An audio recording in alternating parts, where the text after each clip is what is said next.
GAF Extended Dry-In Membrane is a peel and stick underlayment that can be left exposed for up to 12 months if necessary, and can help provide protection post-storm from leaks, until a new GAF roof system can be installed.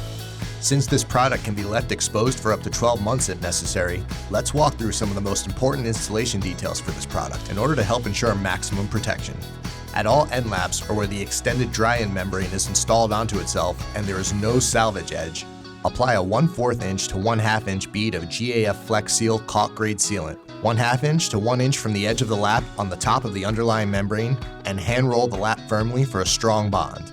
Alternatively, if GAF Flex Seal caulk grade sealant isn't available, GAF Matrix 202 Premium SBS flashing cement should be applied in the lap area, extending from the edge of the lap 6 to 8 inches on the top of the underlying membrane.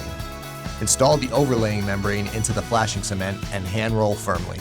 It's important to remember that the end laps must be a minimum of 6 inches when using GAF Flex Seal caulk grade sealant and 12 inches when using GAF Matrix 202 Premium SBS flashing cement. At the eave, begin by installing a 12-inch width of extended dry-in membrane on the roof deck, prior to the drip edge metal. Overhang the membrane 1 inch and wrap onto the fascia. Next, install the drip edge metal and fasten it 8 to 10 inches on center, 4 inches on center maximum in high wind areas. Cover it with the first course of membrane, which will sandwich the metal between the 12-inch wide starter strip and the membrane used for the first course going up the roof. At rakes, run the membrane from the field of the roof to the rake edge and turn the membrane down the face a minimum of 1 inch. Base nail on the outside face. Next, install drip edge metal and fasten it 3 inches on center in a staggered pattern up the rake edge. Working from the lower edge of the roof up, strip in the metal drip edge with a 12-inch wide strip of extended dry-in membrane. Fasten the top of each stripping sheet 3 inches on center with plastic cap nails. Proceed up the rake and install the next course by overlapping the membrane a minimum of 6 inches. Using plastic cap nails, back nail all side laps 12 inches on center.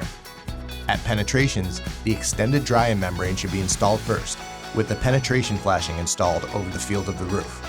Strip in the flange with an extended dry-in membrane target sheet, extending 12 inches onto the field of the roof. Attic ventilation is very important. At ridges or hips, install an acceptable hip or ridge vent, being sure to extend the vent down over the top of the extended dry-in membrane. Cover with a ridge cap shingle, or alternatively, a strip of extended dry-in membrane. So, there you have it. While we've covered some of the most important installation details, always review the detailed installation instructions before installing this product.